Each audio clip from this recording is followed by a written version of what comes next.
Samsun seferine çıkmaya hazırlanırken böyle bir suikasta maruz kaldım. Alçak. Devleti için canını feda eden bir emiri öldürecek kadar hainmiş demek ki. Daha bu ne? Günay, daha bu ne? Onu öldürene kadar kim bilir devletimize ne yaralar açacak.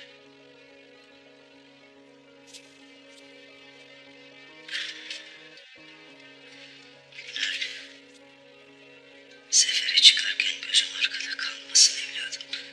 Siz hiç merak etmeyin Emir Hazretleri. Ben onu bulacağım. Hala. Onu nerede bulacağını söyleyeyim sana. Artık kaçak olduğunu biliyor.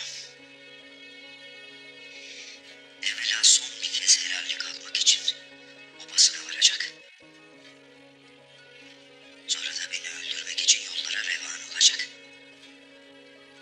Yanında o ağabey olacak Sungur Tekin, Turgut ve Balsam azgınlarıyla birlikte hem de. Lakin obalarına vardıklarında beni öldürmek için gönderdikleri o avradın cesedini bulacaklar. Sen de onlara aman verme. Hepsini bul. Öldür. Güler. Obasından bir tek kişinin bile gözünün yaşına bakmayasın.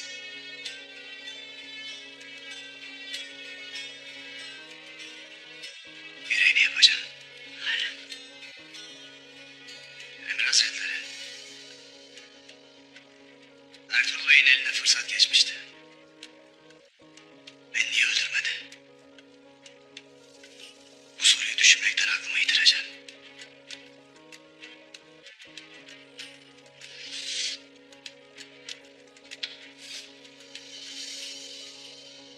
Güler. Seni şüpheyle bırakıp obasına zarar vermemen için yapıyor bunu. Sakın ola. Sakın ola onun oyunlarına kanmayasın.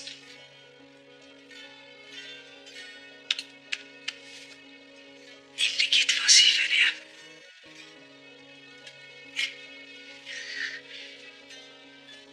Devletimizi bu eşkıyadan kurtar. Emriniz olur.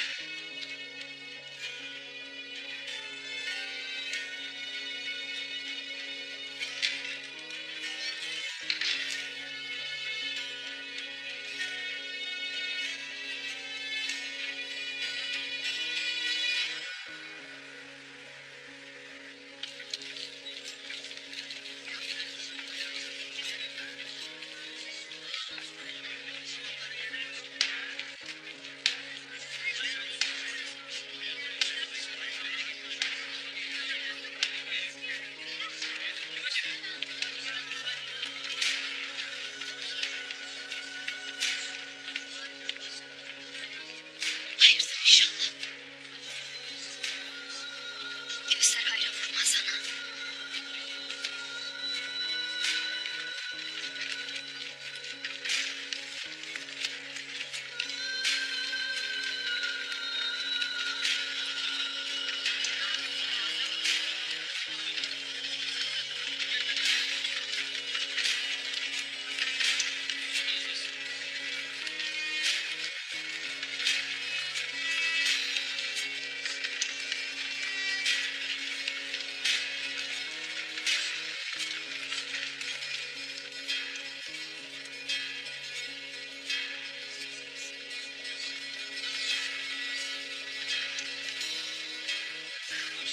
Aman, bu arabada cenaze taşırlar. Allah'ım, kurban olayım. Takat getiremeyeceğimiz yükümlülememize yarabbim. Allah'ım, yoksa Ertuğrul, kızım, ağzını hayır aç.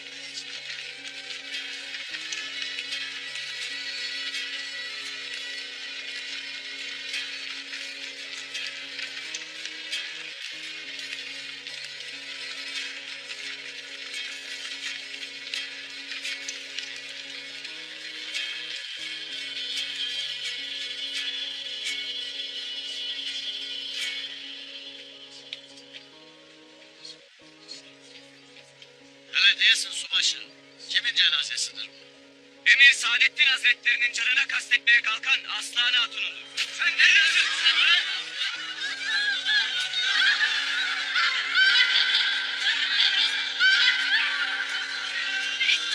Benim için.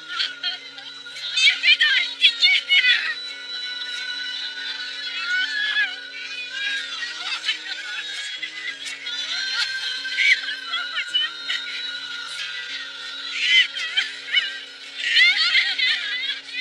Askerler! Geliyoruz!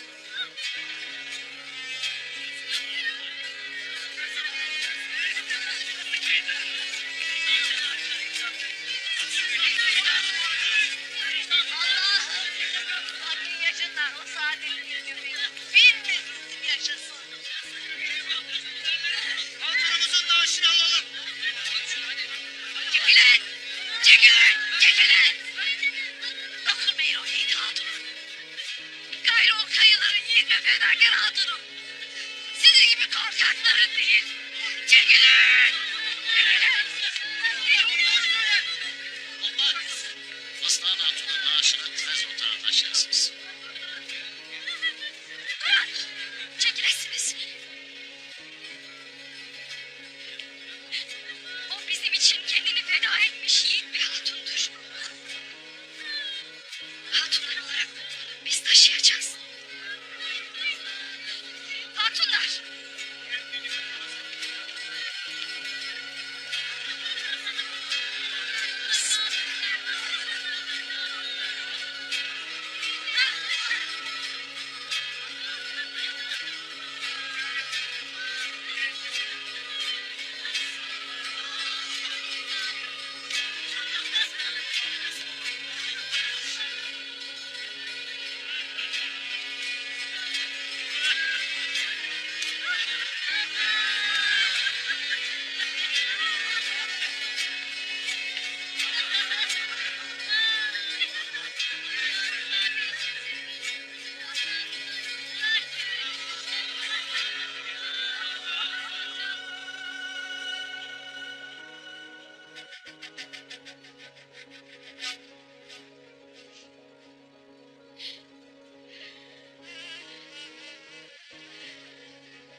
Ah Aslan Hatun ah.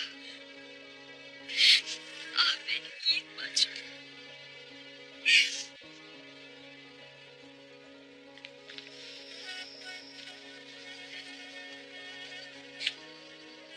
Halime Ağa. Ertuğrul Bey'im ve Turgut Bey'im geldi.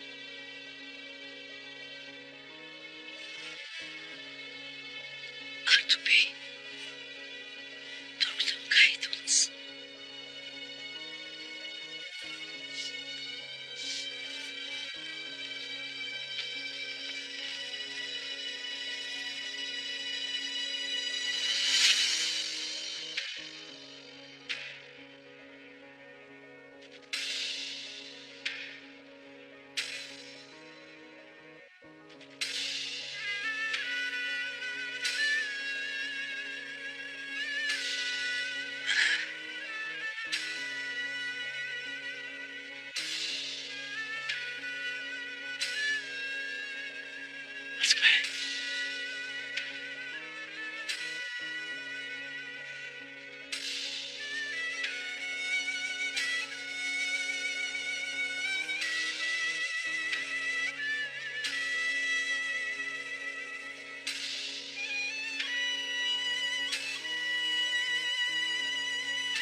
yaşayacaktın.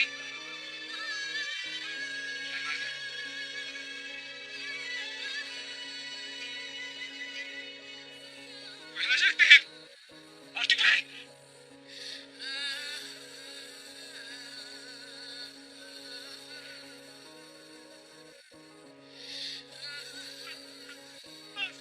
Aslan! Aslan! Aslan! Aslan! Aslan! Aslan! Kardeşim, yiğidim. Yiğidim. Yiğidim.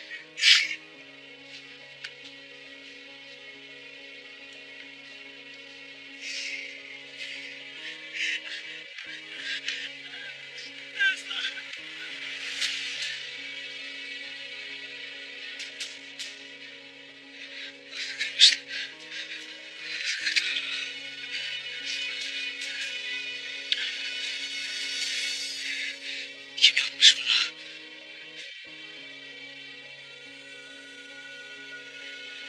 Artık Bey kim yapmış bunu? Emir Saadettin Köpek.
Hakkımın saltanatı.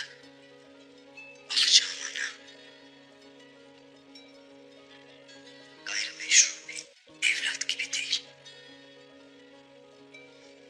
Tahtın meşru varisi olarak sultan ben olacağım.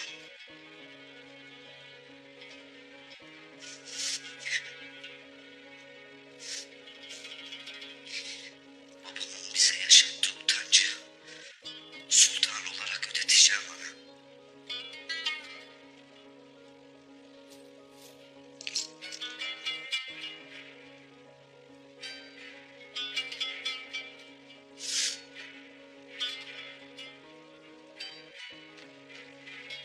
Dal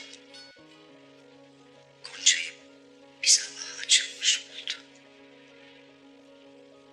Gül Meltem'in bir masal deyip savruldu.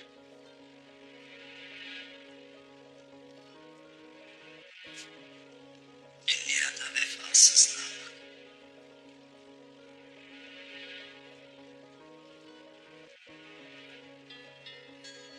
günde bir gül yetişip açıp solup kayboldu.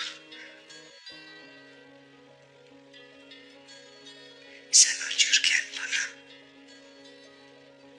hiçbir günahımdan korkmam. Ben ne oldukça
yapıyorsun beyim?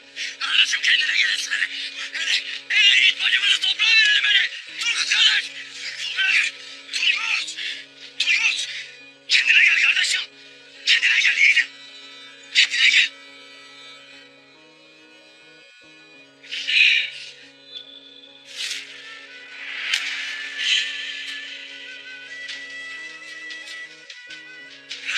Kardeşim kendine gel.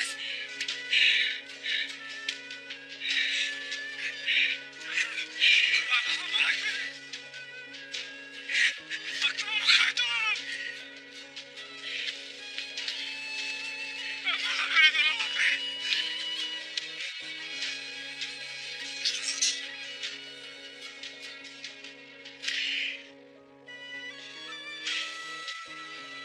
Bana senin dilin gerek.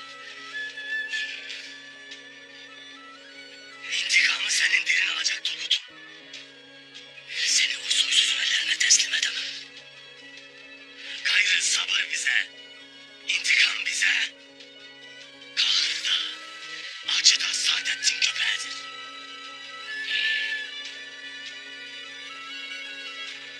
Kendine mukayyet olasın yiğidim. O köpek soysuzu öyle bir ölüm tadacak ki ardından gelen kimse bir daha hiçbir şeye cesaret edemeyecek. Yarın Aslan Hatun'u toprağa verir vermez Saadettin köpeği öldürmek için yola çıkacağız. İçmiyor abi. İçmiyor.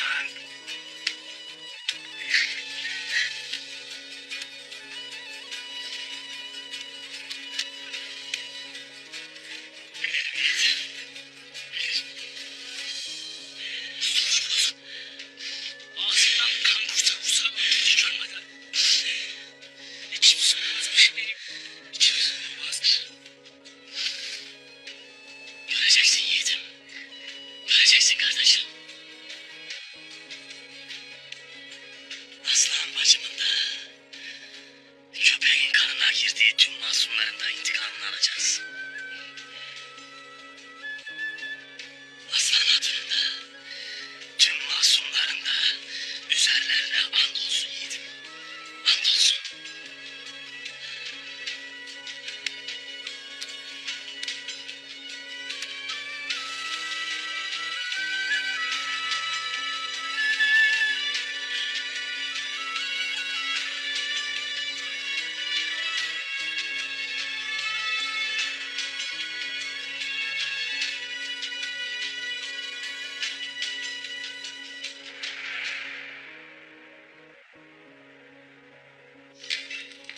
Kayobasında vaziyet nedir Aydınmuş? Yastalar bey. Yarın Aslan Hatun'un cenazesini defnedecekler. Allah taksiratını affetsin. Belli ki Ertuğrul'un riya dolu sözlerine kanıp kendini feda etmiş. Ertuğrul bizi kandırdığı gibi onu da kandırmış. Askerlere söyle kimse dinlenmeye çekinmesin. Tez yola çıkacağız. Nereye beyim? Askerlerin bir kısmı derhal köy obasını kuşatsın. Onlara göz açtırmayacağımızı iyi bellesinler. Ertuğrul, Bamsı, Turgut, Sungur. Hepsi vedalaşmak için muhakkak obaya gidecekler. Aslanın öldüğünü öğrendiklerinde yarın cenazede olacaklar. Yarın hepsini cenazede yakalayacağım. Buyruk senindir beyim.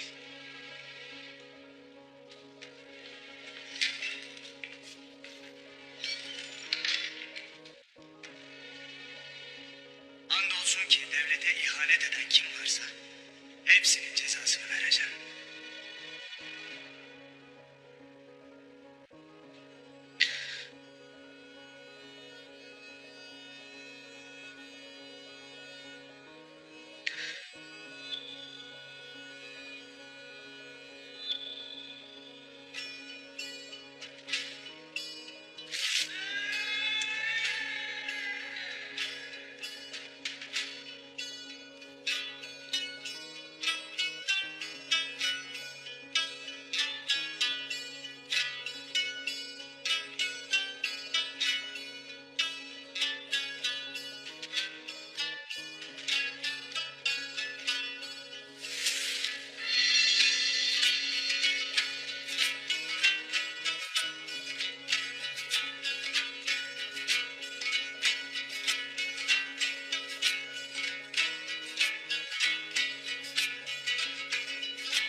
gayrı bu cihan yıkılsa,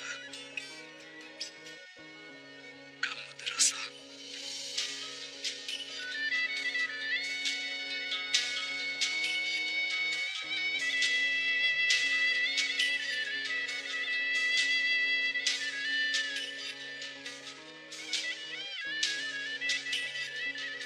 O hançer senin içindir. Kabul edersen hediyem olsun istedim.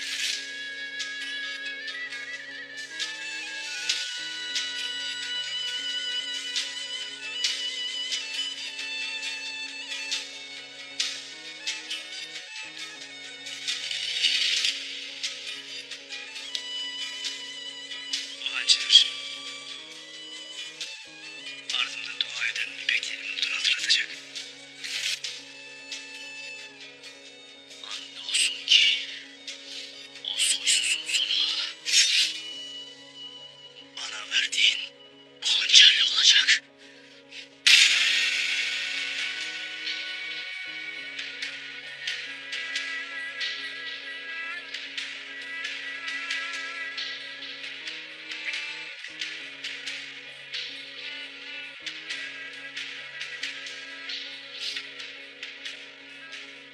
Kanın yerde kalmayacak yiğit hatun.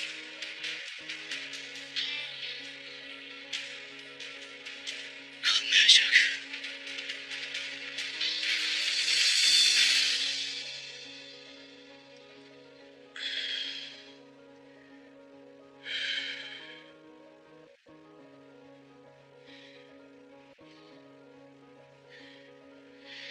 Aslan.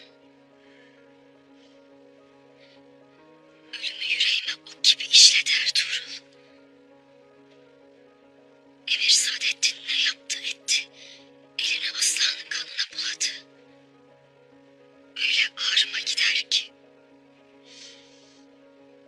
Hepimizin Halimem. Hepimizin. Lakin Allah kimseye kaldıramayacağı yük vermez.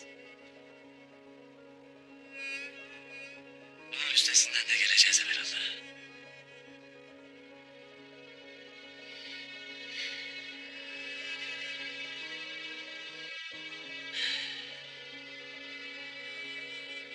Halime, daha önce de birçok kez cenge vazifeye gittim.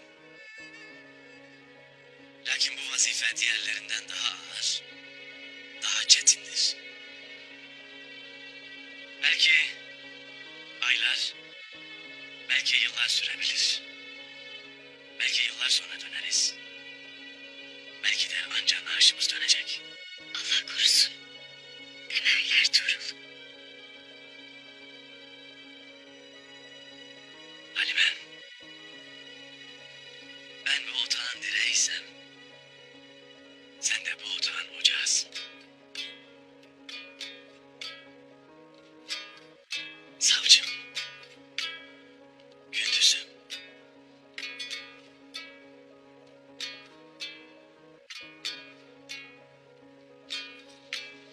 karnındaki balamız,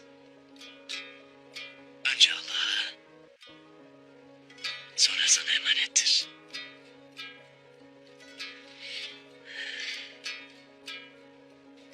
Eğer dönemezsem, onlara hem analık hem atalık edesin.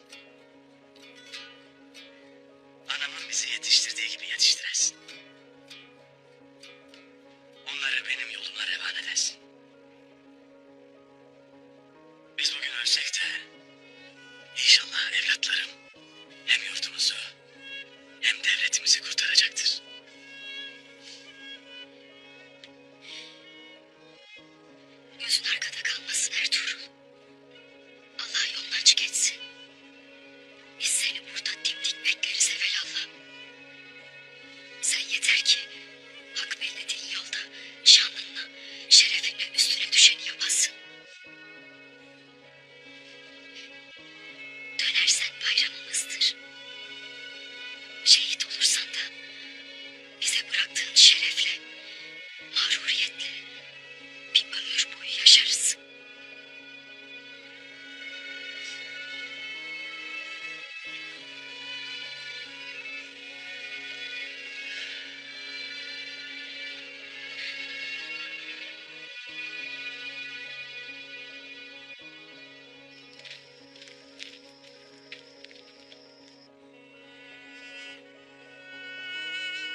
için, yurt için şehit olduğunu anlatasın. Hafsan, beni ona unutturmayasın. Sen de unutmayasın Hafsan. Hafsan, hakkını helal edesin. Gözümün nuru.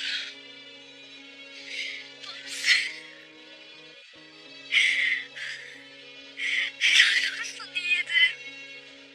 Helal olsun.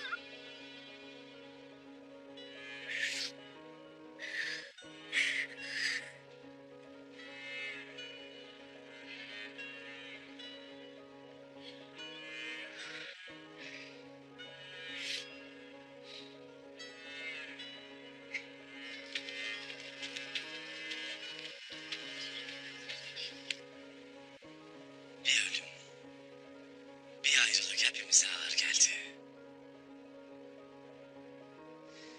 Devleti selamete çıkarana kadar oba da, akça otağı da bize haramdır. Bu günler de geçer. Geçer. Siz hayırlısıyla gidesiniz oğul. Atanızın kanının, ananızın sütünün hakkını veresiniz. Eyvallah ana. Eyvallah ana. Sizin yokluğunuzda bugün Alp obaya gelip bir fenalık etmesin. Günalp obaya bir fenalık etmez ana. O tinette biri değildir. Günalp'in tek zaafı Emir Saadettin'dir ana. Onu ikaz ettim. Bilerek bir zarar vermedim. Zira onun yerine kim gelirse gelsin mutlaka obaya bir fenalık ederdi. Sen nasıl dersen oğul. Ana, Halimem, bacıların başı sizsiniz.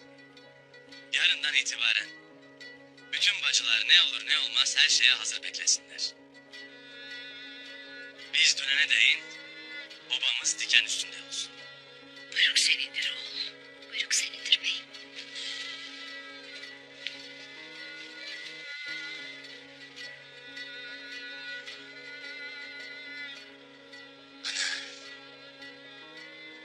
Biz en tez vakitte yola devam olacağız. Hakkınızı helal edesiniz.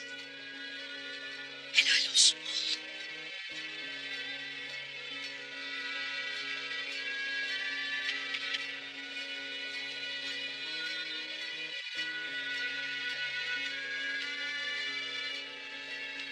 Hakkını helal edesin ana. Helal olsun oğul.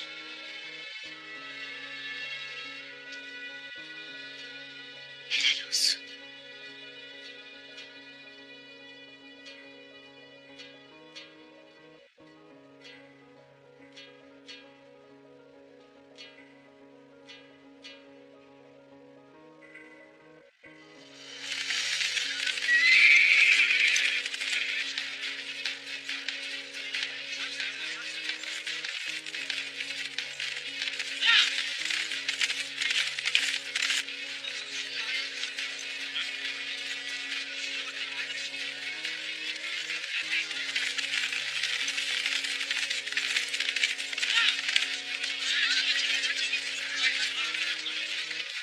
Helal olsun.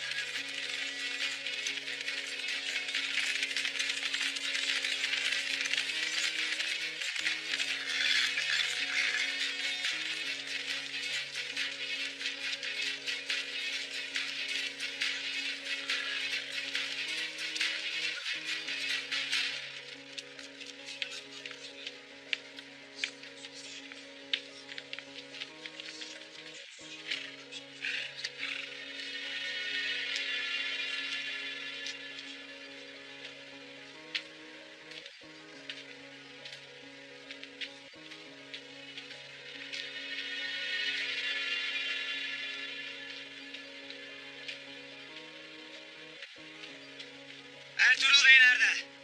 Ertuğrul Bey'im yoktur Günalp Bey. Boşuna bakmayasın. Yalan söyleme Artuk Bey. Orada olduğunu bilirim. Yoktur dedim.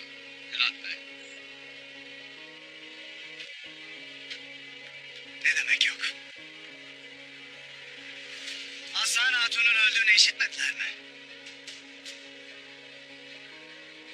Cenazeye gelmediler mi? Geldiler. Gelmez olurlar. Cenazeyi de defnetmeye götürdüler.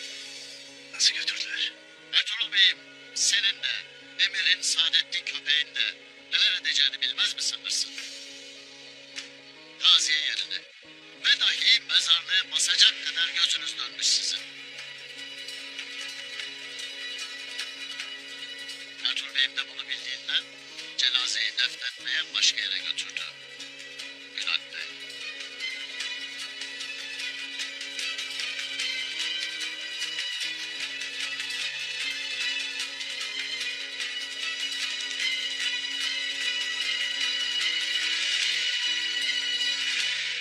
Allahu Ekber.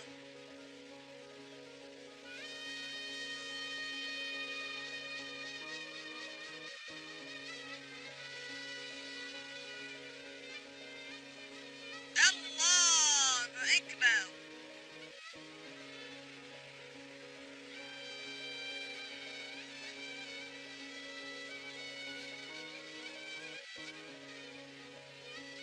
Allahu Ekber.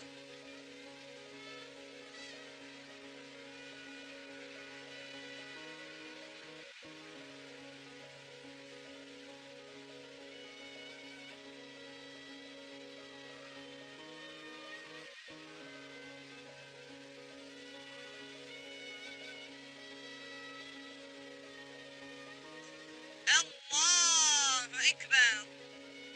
Esselamu aleyküm ve rahmetullah. Esselamu aleyküm ve rahmetullah.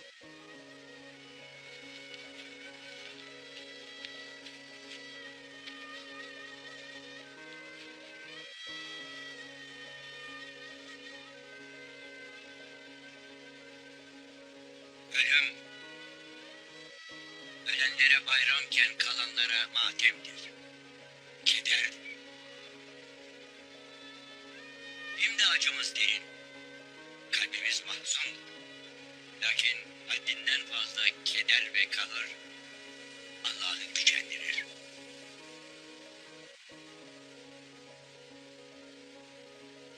Peygamber Efendimiz nice ölüm acılarına sabır gösterdi. Alemlere rahmet olarak gönderilen o kutlu Nebi, dünyaya yetim olarak geldi. Daha çocuk yaştayken annesini, ona kol kanat geren dedesini ve amcasını kaybetti. Hayat yoldaşı, sırdaşı Hazreti Hatice anamızı kaybetti.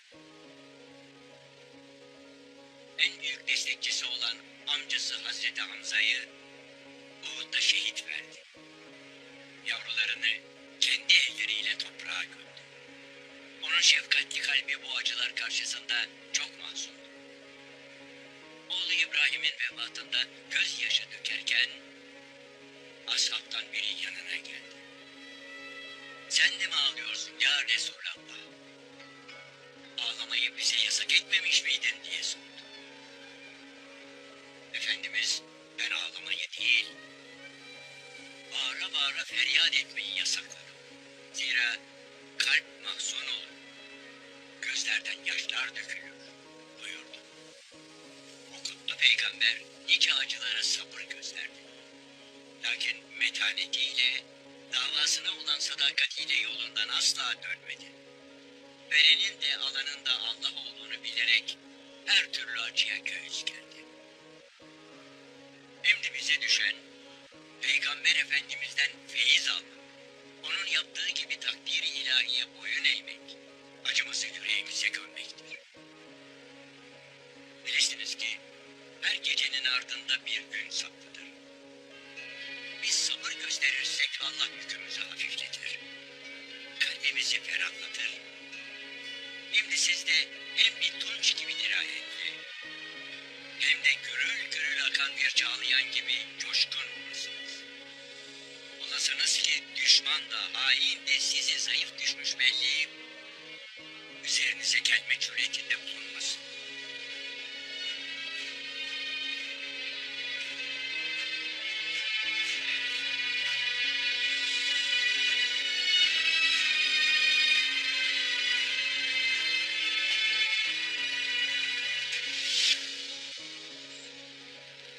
defnedilecekler? Bilmeyiz. Yalan söylersin Aykut Bey. Ertuğrul burada.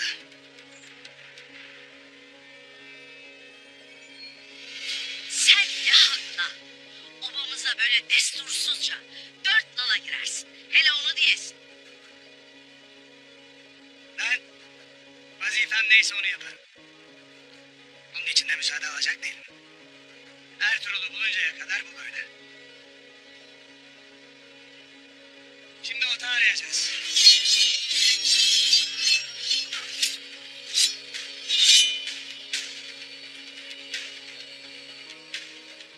Beni durasın Gülen Bey. Bu iş haddini aşar bilesin. Densizlik etmeyi. Bu otağa bugüne dek hiç kimse baskın verememiştir. Veremez de.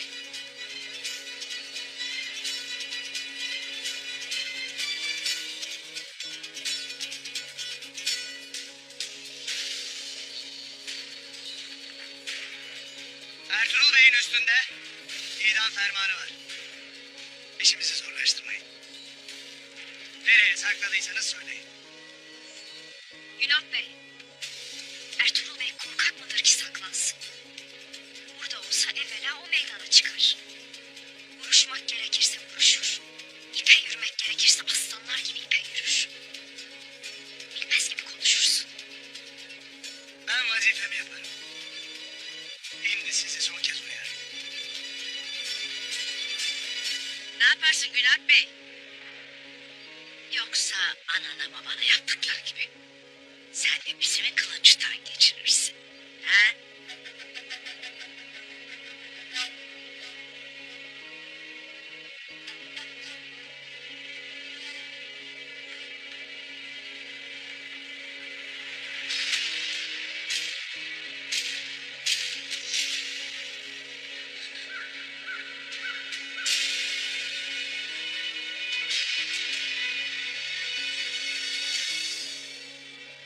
Bak Günal Bey, Ertuğrul Bey hainlerin cezasını kesmeye gitti. Gayrı o hainleri hak ettikleri gibi bir ölüm bekler. Hadi bunlar nasibini anlayasın. Doğruyu göresin. Askerleri toplayıp buradan gidesin. Hadi.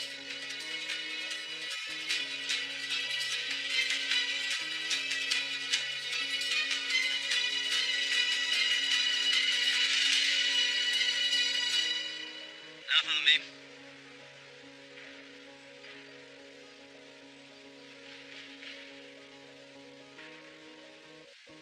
Kaleye döneriz.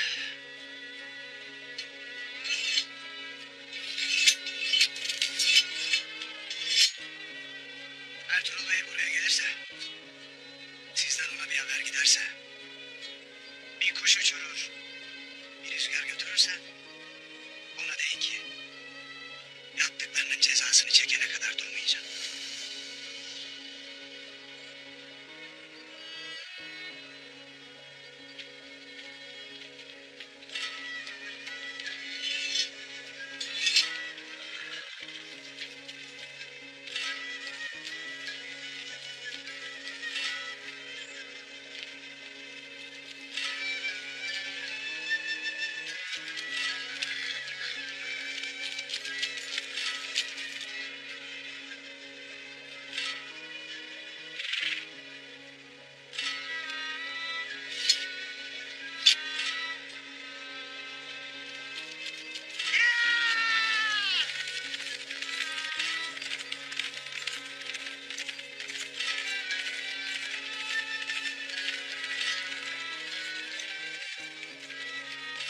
Allah'ın izniyle hiçbir şey yapamazlar.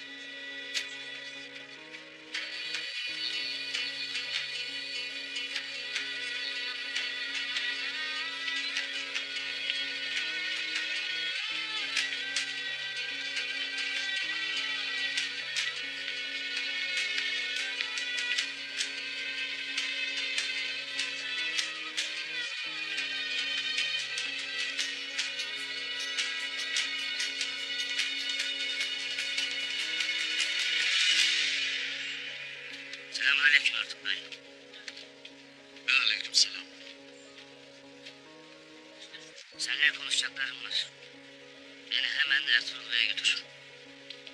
Sen de kimsin? Sivas Emiri Hüsamettin Karaca. Hüsamettin Karaca mı?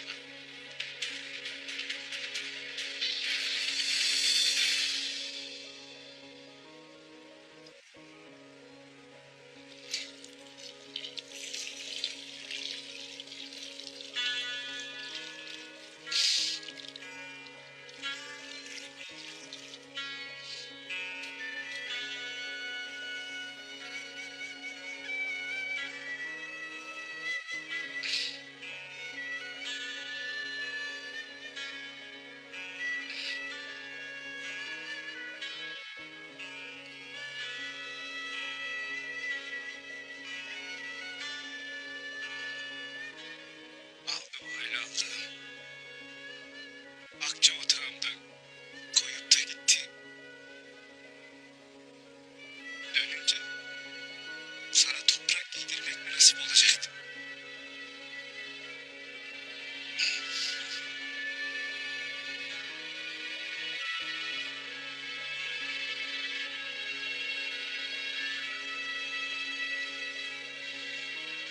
Sana bunu yapanlardan intikam almazsam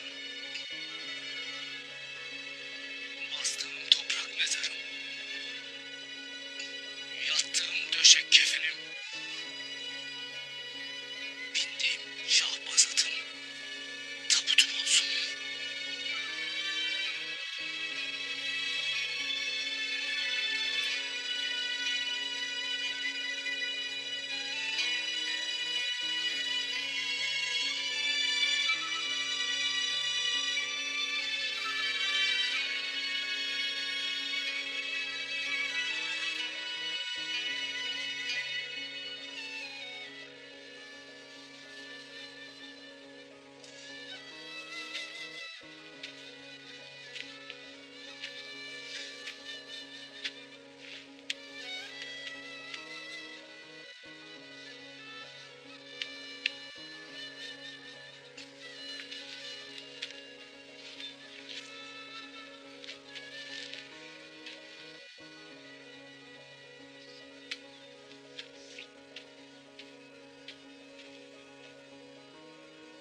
Aslan Hatun bizim için kendini feda etti.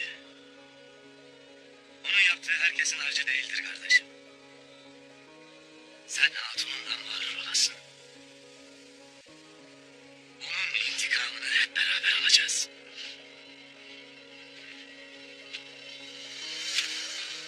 Oğlum beyim, oğlum. Yalnız Aslan Hatun için değil, tüm masumlar için zalimlerden intikam alın.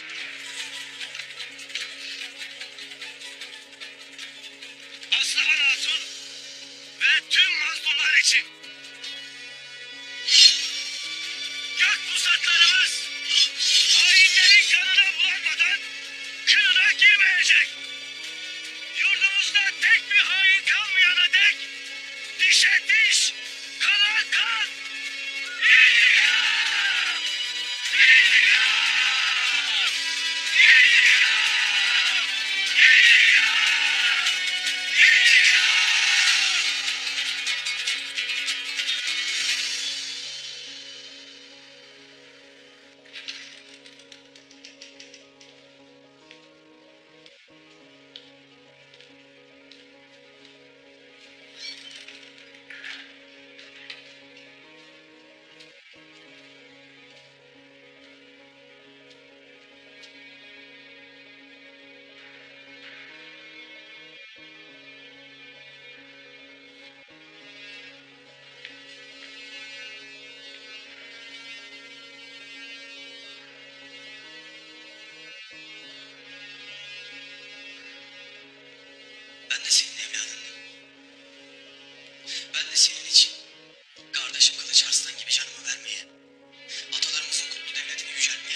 Hoş gelmişsiniz sultanım. Avınız bereketli olmuştur inşallah. Hem de o kadar bereketli ki ana. Senin yakıp yıktığın, tarumar ettiğin ne varsa hepsini geri alacağım. Ben ama gitmedim ana. Sivas Emiri Hüsamettin Karaca ile buluştum. Gayri intikamın zembereği kuruldu ana.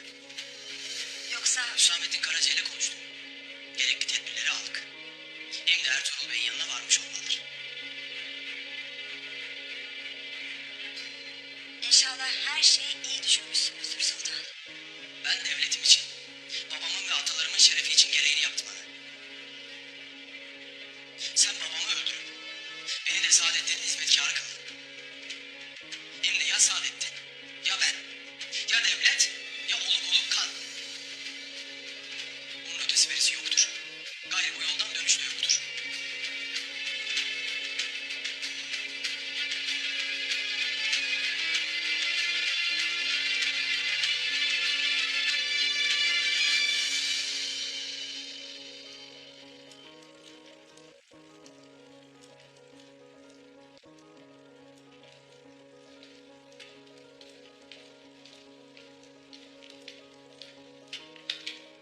Beyim, Artuk Bey gelmiştir.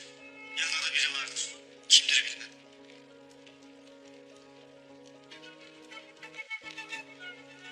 Ona çok mühim bir şey olmadığı sürece buraya gelmemesini söylemiştim. Yanında biriyle geldiğine göre itimat ettiği biridir. Gelsin Abdurrahman.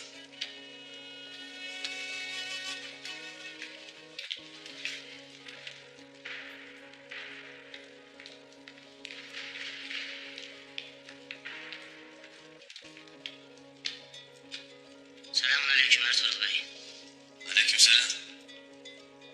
Artuk Bey olanlardan bahsetti. Başınız sağ olsun. Eyvallah, sağ olasın. Başın sağ olsun Turgut Bey. Sağ olasın. Sen kimsin?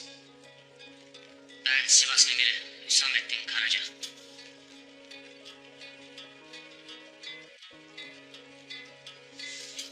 Adını işittim. Hoş gelmişsin. Buyur hele.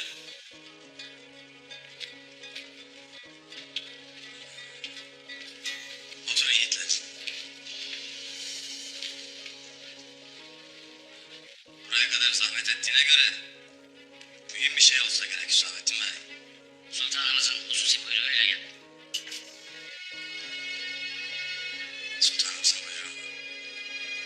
Nedir o?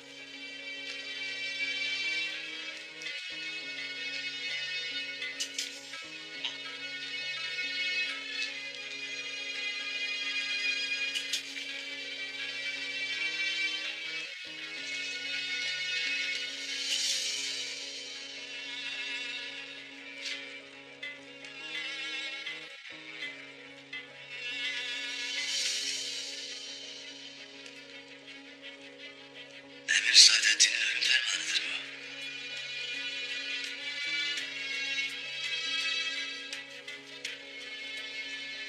Sultanımıza yazdığım mektupta istediğim vazife ikimize verildi Ertuğrul Bey. Saadettin köpeğin ipini beraber çekeceğiz.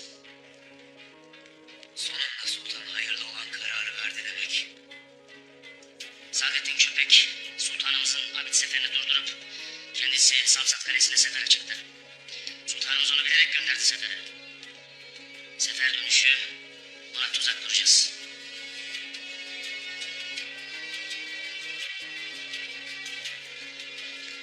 Yanında ona sadık olan ve muzaffer olan bir orduyla dönecek. Bunun için hazırlık yapmamız icap eder. Köpek sefer dönüşü Sivas'a uğrayacak. Onu orada bekleyeceğiz. Evvela itimadını kazanıp sonra hiç beklemediğim vakitte işini bitireceğiz.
Samsat seferine çıkmak için hazırız Emir Hazretleri. Ordunuz sizi karşılamak için bekler. Kazanız mübarek olsun. Mübarek olsun. Zaferleriniz daim olsun.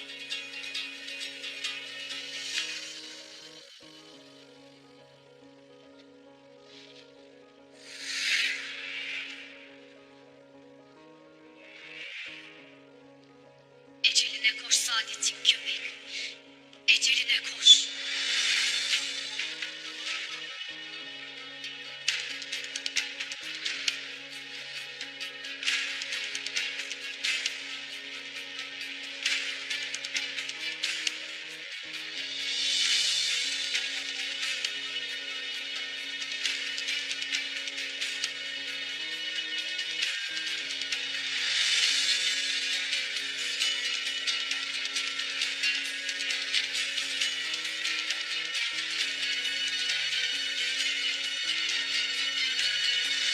Devlet erkanında köpeğe karşı olan kim varsa tek tek görüşmemiz icap eder. Hem köpek ölene kadar bize destek olmalılar, hem de köpek öldükten sonra devletin içinden nizamı sağlamalılar. Ertuğrul Bey, onlar da köpeğin korkusundan silmiş vaziyetteler. Ayağa kalkmak için bir kıvılcım beklerler. Eğer onlara güç ve umut verirsek, üzerlerine düşeni yapacaklardır. Bu vazifeyi bizzat ben alacağım. Köpeğe karşı olan kim varsa herkesi safımıza çekeceğim. Ertuğrul Bey, bu bizim tek imkanımız. Bu yolun sonunda ya köpeğin kanı dökülecek ya da köpek çok kan dökecek.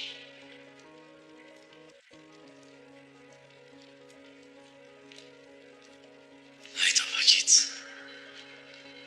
Devlet bizden imdat bekler. Ben Sivas'a giderim. Askerlerim beni bekler. Allah bizi utandırmasın. Amin. Yolun açık olsun.